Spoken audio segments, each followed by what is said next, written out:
Here we are. Deena Ladd, Executive Director of the Workers' Action Council, Workers' Action Center in Toronto, and who's going to be sharing a little bit of her experience and expertise or perspective on some of these policy options that we're grappling with.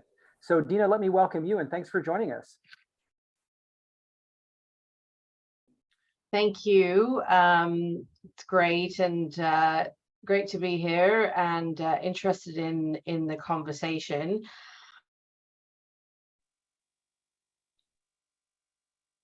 Hi, can you hear me? Yes, we got you. Yeah. Okay, great. Okay, so I'll just get right into it just because I think we've only got 10 minutes. So yeah, thank you for the invitation. I think for me, when I was asked to talk about voice, to me, voice really just equates with power, and it's the power in your workplace to speak up, to organize, to question, to raise awareness about sort of something that's happening without fear of reprisal by the employer who really holds their economic power over you, right? And so for me, it really also importantly, I think if we're going to look at the issues of voice and power, it's critical to be able to fundamentally address that imbalance of power in the workplace, to be able to do this collectively and not just individually.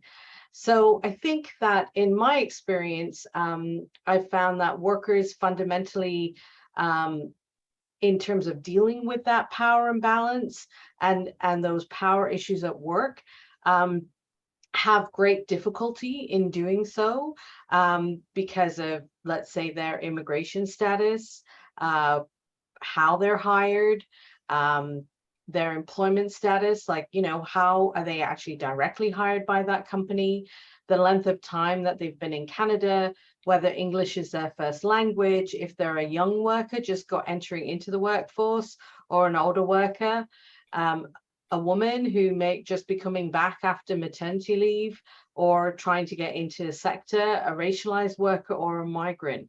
So in my experience, if you have no choice to speak up because of some of these issues, you have no power, which means you have no voice. And I think that I really want to fundamentally kind of sort of really put that out there, because I think there's this fallacy that we've all got this voice and we're all sort of equal, and that is absolutely not true. So I've been a labor organizer for about 30 years in Toronto in a variety of organizations. I used to be a union organizer. I've also worked for federations of labor, community groups, and in the last 22 years have been creating a workers' center that is a membership-based organization focusing on non-union workers who have the least amount of power in their workplace and basically, as a result, the least amount of voice in their work. So the Workers' Action Center, we run an emergency hotline in 7 languages where workers can phone us with a problem at work. We do a lot of education in the community. We reach thousands of workers, you know, in English classes, in libraries, in community centers, people who are looking for work. We do a lot of community outreach, say like through places of worship where people go shopping, community newspapers. And we also challenge and take on employers who are violating rights of workers. And these are workers who are non-unionized. And so we challenge those employers, especially around wage theft. And we also organize campaigns to improve like the standards of workers. So I want to just give you a quick rundown in terms of who we work with and why they come to the center. So we have a lot of workers who come who are in precarious employment. So they have little to no choice over the hours of work, pay, when they'll work, what shift they'll work, the day of the work week that they'll be working. And the conditions of precarity is not just instability of hours and when you're working, but it also includes having no benefits and really relying on basic employment standards coverage. And majority of the workers that we work with are non-union. I would say that in the last 30 years that I've been doing this work, I've never had a worker come to us who have filed an employment standards complaint while they've been on the job. Because basically that's just like, you might as well just write your employer a note and saying, just fire me. So most of the workers that come to our center, in fact, I'd say all of them, will only file a complaint at the Ministry of Labor after they've left their job. We find that 1 in 3 workers, non-union workers, face violations of rights on the job. And especially in the last sort of 20 to 30 years, we've seen this shift in terms of how people are hired through intermediaries, through temp agencies, subcontractors, sub-subcontractors, labor leases. And these workers could even form the majority of a workplace, but they'll never be considered to be those companies, that company's employees, because they're not hired through them. And I think that that's really important for you to understand if you're going to be looking at the issue of voice and power. And increasingly over the last 25 years, we've seen a huge rise in misclassification. So this is where employers say to workers, well, you're an independent contractor, I'm not your employer. If you want a job here, then come back with your name of your company and I'll hire you, or you're just self-employed.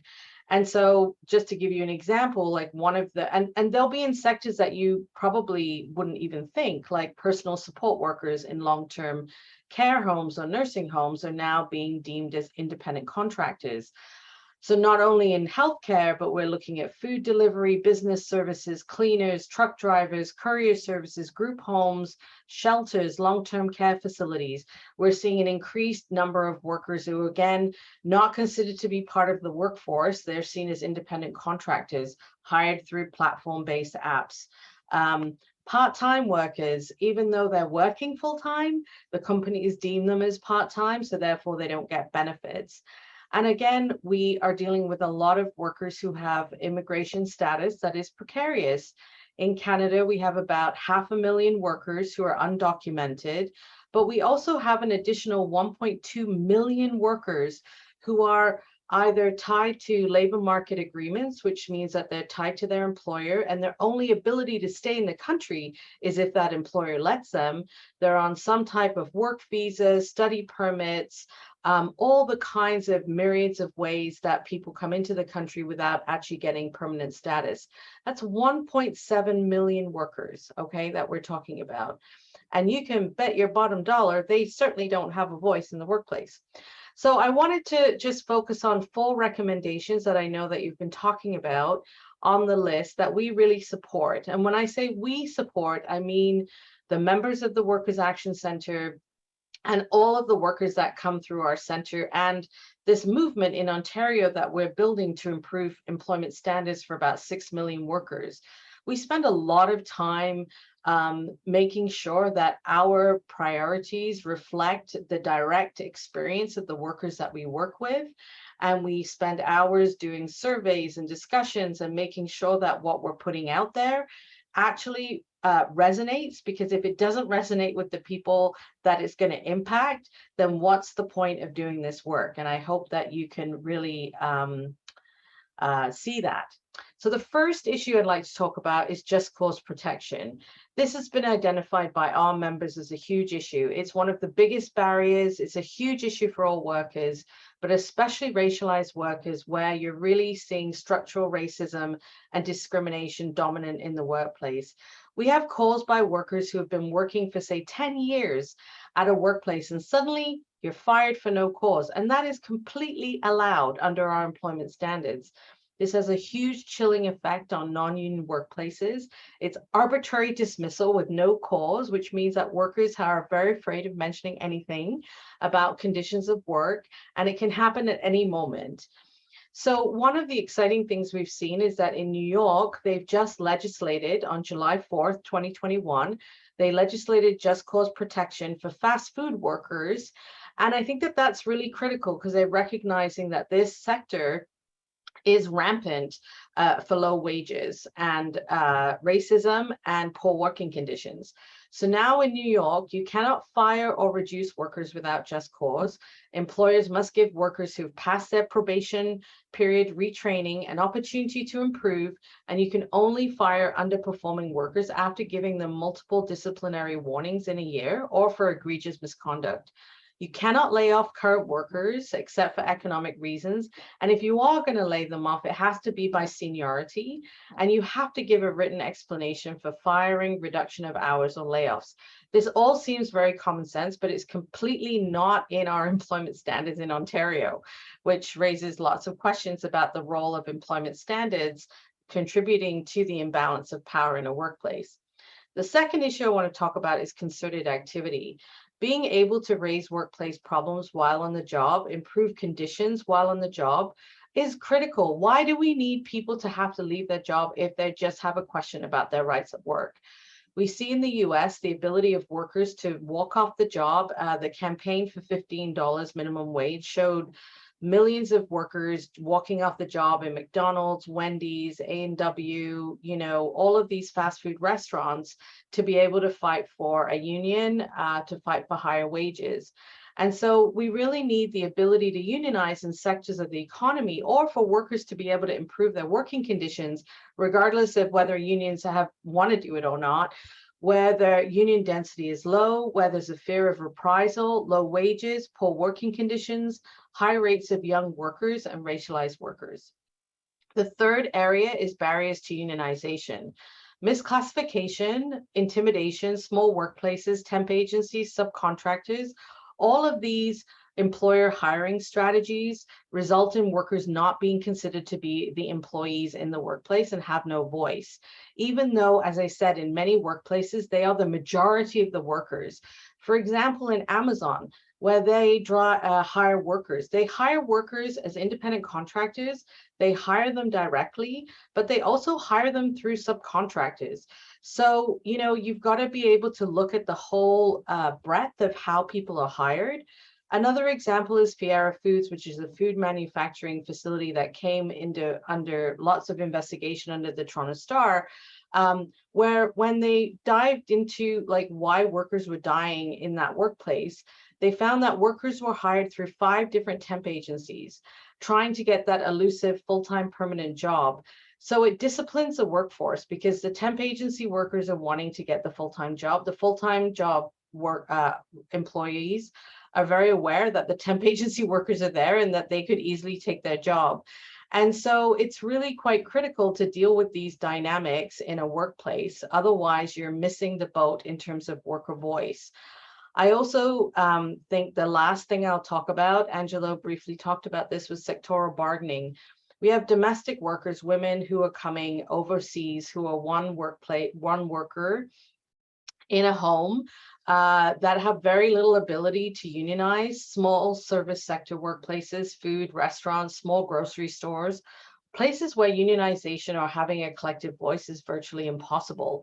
So, sort of being able to raise the standards and wages and working conditions in these sectors where unions, for many variety of reasons, or legislatively because you're not even allowed, it's critical to be able to raise those standards of wages and working conditions. Otherwise, again, these workers are completely left by themselves and are incredibly vulnerable to intimidation, harassment, and workplace violations. I think the last thing I'll say in conclusion is that any changes that you make have to be legislative and not voluntary.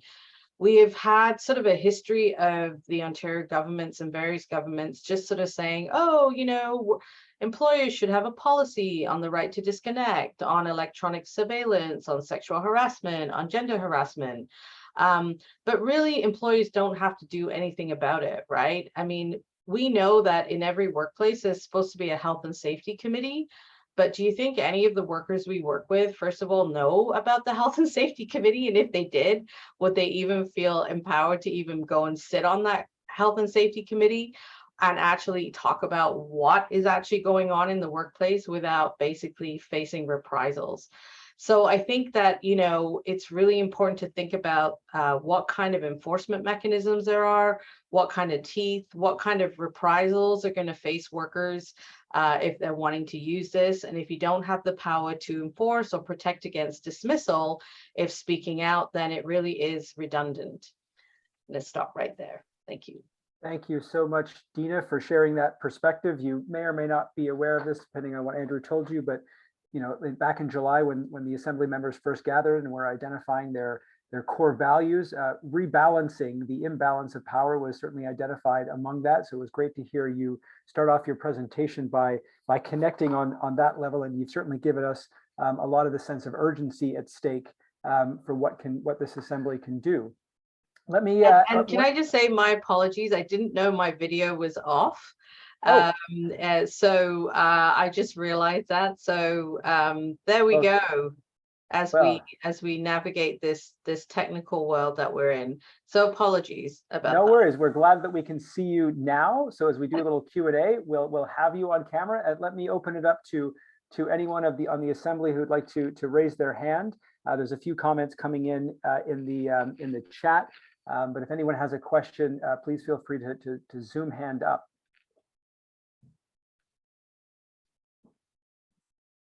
Yes, Sandra, I see your hand is up. Please go ahead. Sandra Schillo. Thank you, Deena. I loved your comments, and I love that you started with power. I heard your power comment a little bit different. It was perhaps more about sharing power rather than balancing, I would say, or redistributing or something. Question though, I heard you say a number of times that vulnerable communities are not adequately protected at this time. And I think I heard you say at the end that the one path forward you see is through legislation. Can you speak a little bit more about the intersectionality of this issue, and also if you see any other options, any other ways of how we can improve the protection of the various groups of workers? Absolutely. I mean, I think first of all that we need to realize that precariousness of work is now almost like 40% of the economy. So it doesn't just impact, say, vulnerable workers, right? Workers who have, say, who are undocumented or who are racialized. Like we're seeing precarious work in, you know, the largest, workplaces like airport, transportation, but also in the university sector, public service sector. It really is insidious, and it is in every single sector. So I think that absolutely, how do we start to allow support workers to have more power in the workplace? Legislatively, this is quite critical. So as I talked about, having just cause dismissal is a really critical component. Having things like concerted activity, sectoral bargaining, changing legislation that will actually not allow employers to get off the hook for having responsibility for their workforce by hiring workers through temp agencies or subcontractors or misclassifying them. So in California, we've seen really great legislation being introduced by the state to basically say to employers that if your workers are doing the majority of your work in your company, they are employees. You cannot just designate them whatever you want so that you don't have to take responsibility for them. And one of the biggest issues that we find is that, and I'll give you an example, back to Fiera Foods, is that, you know, this is a company that has had many workers die on the job who are temp agency workers. The last worker who died on the job was in 2019, Enrico Miranda, who worked in that company for 5 years through a temp agency and was killed on the job. But because the temp agency is his employer, Fiera Foods is not considered to be responsible for the workplace accident and injury. And this is one of the main reasons why companies use intermediaries, so that where there is a cost and a liability for health and safety, for human rights, for wages, for working conditions, they can pass it off to an intermediary. And at the same time, that means that they're passing off the ability for workers to have a voice or to have any say over their working conditions, because you bet your bottom dollars, if a temp agency worker says something, that night they'll get a call from the agency and they'll say, oh, I'm sorry, tomorrow they have no business for you. There's no more work. So your assignment is over just like that. And, you know, you can't prove anything, right? You can't prove because it was because you said something around health and safety or because how you were being treated, because it's totally allowable for that company to able to sort of say, oh, you know, we don't need any worker tomorrow, right? But you're the only one that's getting the call.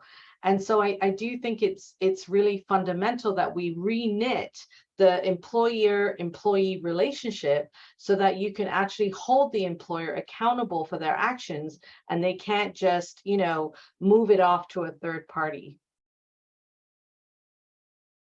All right, thank you so much. I've got Hannah with her hand up next, and then we'll go to Jillian. I see a few more hands too, so welcome anyone to put a question into the chat just in case we run out of time. But Hannah, please go ahead, and then Jillian will follow.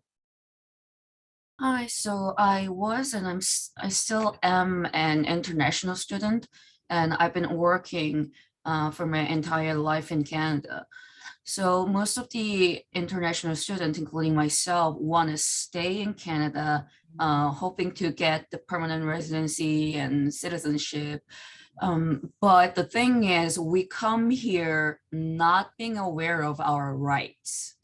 So international students, they tend to accept whatever's offered, and the working condition and the wage, usually it's not really nice.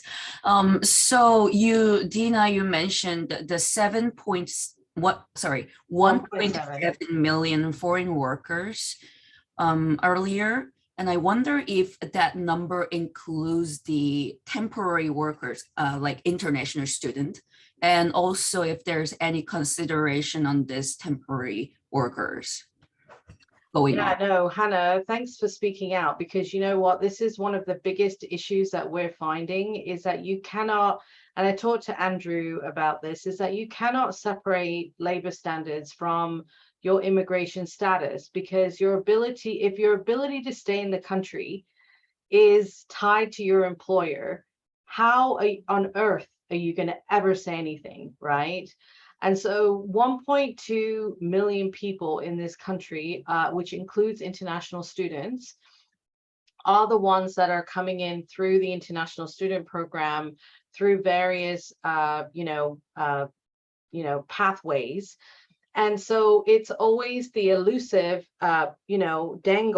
carrot being dangled in front of people to not say anything, because people are wanting to get permanent residency. And so you're not going to say anything to your employer if your ability to stay in the country is tied to them, or you're not going to be able to say anything to the government or here if you want to move from being an international student, get the proper, workplace requirements, get the permits, get all the sort of qualifications that somehow you have to be able to get during a pandemic when no one is actually hiring you, and then try and get access to PR. And so what that means is that workers, international students, young workers like yourself, and migrants, farm workers, domestic care workers, we're talking about workers who are working in meat processing plants, like all the jobs that people don't want to do, they're not going to be able to say anything, and they're not going to have a voice, and unless you adequately deal with the issue of immigration status. And so on another level, what we have is a campaign to get status for people, to get regularization, and to start to deal with these arbitrary and I think structurally racist ways to keep people out. This is not the first time Canada has been doing this in the history of immigration and labor history. All we have to do is look at, how Chinese Canadians were treated in the early last century, and not and with a head tax in terms of emigrating here. So we have different forms of head taxes now, like the fees that international students pay, which are exorbitant and which deny people the same rights. So I think, you know, it's really important when you're looking at the issue of voice to say, like, where will those people be in the mechanisms that you're looking at?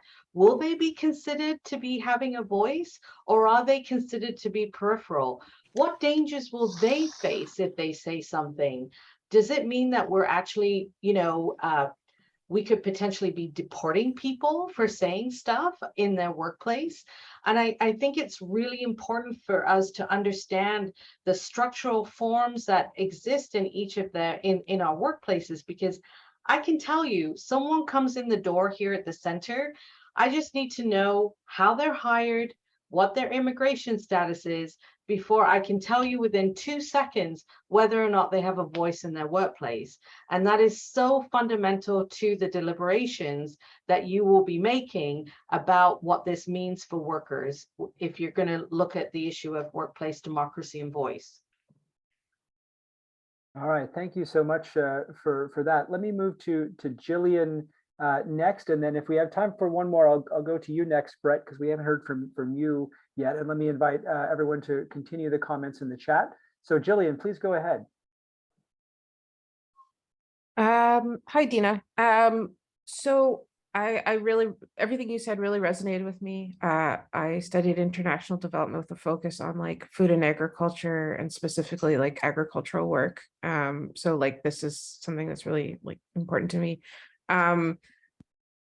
As a Canadian citizen, what would you say is the most effective way that we can try and get this legislation even passed? Because I agree with you, it has to be legislated.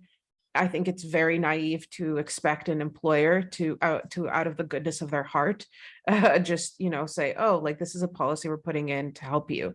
But how can we kind of like pressure the government to pass this kind of legislation, or to even get it on the table in the first place? Well, I mean, I think the best thing you can do is listen to workers and what they're saying, right? And so, you know, one of the reports that you were given was On the Front Lines, which was written by our organization that we released earlier this year.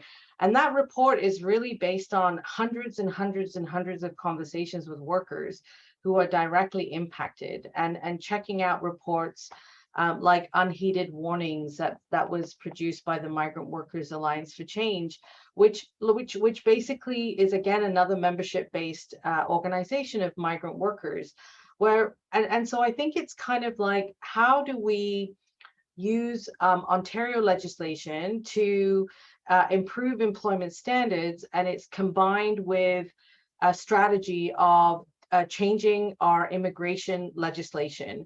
And so I'm just going to say tomorrow is a National Day of Action for status. And so there's 14 actions across the country. So, you know, you can join in on those things. So check it out, Migrant Rights Network. But I think also, like, you know, our members are saying, like, we need to be protected. We need to have just cause protection.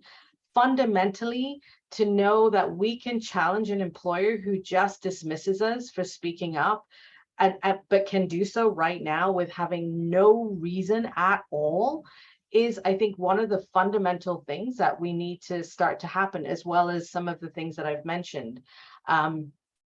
So I guess what I'm saying is that, you know, there are absolutely things you can do in the Ontario legislation, Employment Standards Act, that can be fundamentally changed to provide that protection. And it also has to, hand in hand, go with key recommendations to change our immigration labor laws, so that workers, just like my family in the late 80s, got to come to this country as working people and get PR upon arrival. If my family tried to come into the country today, 30 years later, I would be on a temporary work visa and I'd be tied to an employer.